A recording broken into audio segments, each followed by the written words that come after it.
But their mission is still crucial for ensuring efficient and responsible government spending. Okay, last but not least, we have the Committee on Public Undertakings. Right. What's their specialty? So these guys keep a close eye on state-run businesses, also known as public sector undertakings, or PSUs. They've got 22 members, representation from both houses of parliament, but the chairperson has to be from the Lok Sabha. Their job is to examine the reports and accounts of these PSUs, making sure they're being run efficiently and following sound business practices. You could think of them like the board of directors for India's public sector.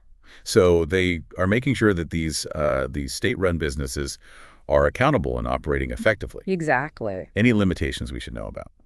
Yeah, I mean, one major challenge that they face is the sheer number of PSUs in India. There are so many that it's just impossible for them to examine each one in detail every year. Yeah. And, they also often lack the technical expertise to really delve into the intricacies of every business sector. And of course, like with the other financial committees, their role is primarily advisory. Okay, so even the big three have to work within certain constraints. Yeah. But it's clear that these financial committees play a vital role in ensuring transparency and accountability in how the government manages public finances. And for anyone aspiring to work in the Indian government, understanding these committees is really essential. Absolutely. Whether you're aiming for the IAS, the IFS, or any other role in public service, knowing how these committees operate is crucial for navigating the complexities of governance and policymaking. Well, we've covered a lot of ground in this first part of our deep dive, from the different types of parliamentary committees to the big three financial watchdogs. It's clear that these committees play a crucial role in shaping India's democracy. Yeah, and we've only just scratched the surface. There's so much more to explore, from the specific rules and procedures that govern these committees to the impact that they have on legislation, policy, and, the lives of everyday citizens. I'm already intrigued. Yeah. But for now, let's take a break, and we'll be back soon to delve even deeper into this fascinating world. Welcome back, everyone. Before the break, we were talking about those powerful committees, how they operate, especially the big three overseeing government spending. But let's shift gears a bit and talk about something that might seem kind of dry at first, but is actually really important for understanding how they all work effectively. The rules and procedures. Okay, rules and Right. procedures. I'm all ears. It might not be the most glamorous topic, but I know that they're the backbone of any system that works well. What are we talking about here? So think about it this way. You can have the most dedicated and knowledgeable MPs on a committee, but without clear guidelines for, how they actually do their business, it would just be chaos. Right. So these rules, they dictate everything from how meetings are scheduled and run, to how witnesses are called and questioned, to how the committee presents its findings and recommendations. So it's like a roadmap for ensuring fairness, transparency, and just a systematic way of approaching their work. Where do these rules even come from? Are they like ancient traditions passed down through generations of parliamentarians? Not quite. I mean, while some conventions and practices have, evolved over time, the main source of these rules is the rules of procedure and conduct of business in each house of parliament. These documents, they lay out the framework for how committees are formed, what their powers are, and how they operate. Oh, so it's all codified and pretty accessible. Exactly. Okay, that makes sense. But, rules can be a bit abstract. Can you give us a real-world example of how they actually play out in the committees? Absolutely. So let's say a committee is examining a new bill, right?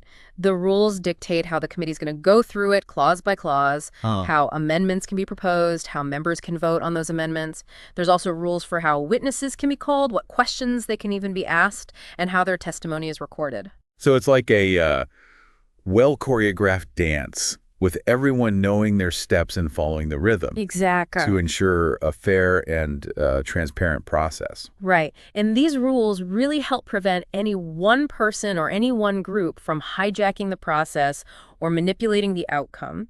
They make sure everyone's voice is heard and that decisions are made in a systematic and accountable manner. Okay, I'm starting to get it. These rules, while maybe not that exciting by themselves, are actually super important to make sure these committees work effectively. Precisely. Yeah. They're really the foundation upon which this whole committee system is built. Now, I know we've got a lot of UPSC folks listening in. Right. What are some key takeaways for them about parliamentary committees that they should be thinking about for those exams? Good question. First, they have to understand the why. Parliamentary committees exist because the parliament needs help. It's just too big and too busy to handle everything itself. Committees provide the expertise, the focus, and the time to really delve into these complex issues. So they're like the Parliament's specialized task force. I like that. What else should UPSC hopefuls be focusing on?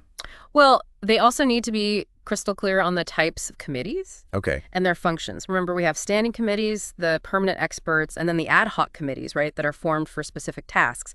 And within those categories, there's a whole range of committees with very diverse responsibilities. It's like a complex organizational chart, but mastering it is essential for understanding how power and decision-making flows in India's parliament. Exactly. And those big three financial committees, PAC, Estimates Committee, and the Committee on Public Undertakings, those are high-yield topics for the UPSC. Okay. Knowing their composition, their functions, their limitations, all that stuff's crucial. They're like the all-star players in the Parliamentary League.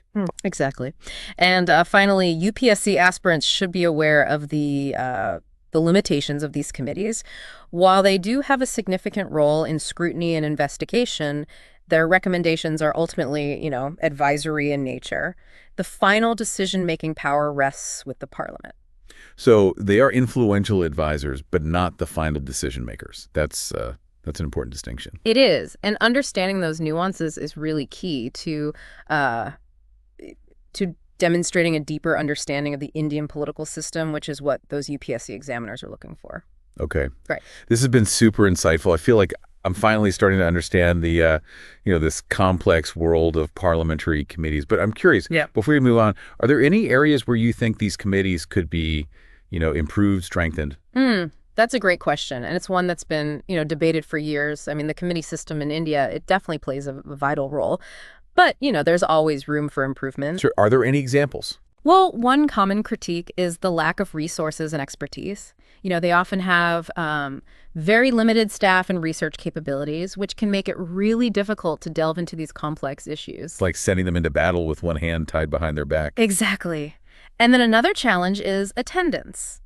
While it has improved over the years, there are still some cases where members skip meetings, which disrupts the quorum and delays proceedings. Yeah, that's not very efficient or respectful of everyone's time. You're right. And then there's the issue of follow-up. So committees can make recommendations, but there's often no real mechanism to make sure those recommendations are actually implemented. Oh, so all their hard work could just go to waste. Yeah. That's frustrating. Yeah. And to address these challenges, several reforms have been suggested over the years. Some argue for strengthening research and staffing capabilities, giving committees more resources, more access to experts. Others suggest, mandatory attendance, penalties for absenteeism. And there are calls for a more robust follow-up system to make sure that their recommendations are taken seriously. These are all very important points, especially for our UPSC listeners. Yeah. Who might be asked to analyze these challenges and propose solutions. Absolutely. Understanding these limitations and the ongoing debate around reforms, that's crucial for demonstrating a nuanced understanding of the committee system. Right. Well said. I think it's clear that even a well-established system like this can always benefit from periodic reviews and improvements to make sure that it's effective and stays relevant. Exactly. The goal should always be to, strengthen these committees so they can actually fulfill that crucial role in supporting Parliament and upholding India's democratic institutions. Now, I know we've been focusing a lot on those formal parliamentary committees, but before we wrap up, I just want to circle back to those consultative committees. Okay. We mentioned them earlier. I think it's important, for our listeners, especially the UPSC folks, to be very clear on the distinction between, them and the formal parliamentary committees. Yeah, absolutely. Consultative committees, while they are valuable for, for dialogue, are not technically parliamentary committees. Okay. So they don't have the same formal structure, the authority, or the impact on policymaking. So they're more about fostering communication and understanding between ministers and MPs rather than exercising oversight or actually, shaping legislation. Exactly. Yeah. Their role is primarily advisory and voluntary. So ministers can choose to consult with these committees, but they're not obligated to. And their recommendations, they don't carry the same weight as those from a formal parliamentary committee. Okay, that clears things up. It's important to understand those nuances, especially for the UPSC. where they, might ask you to compare and contrast these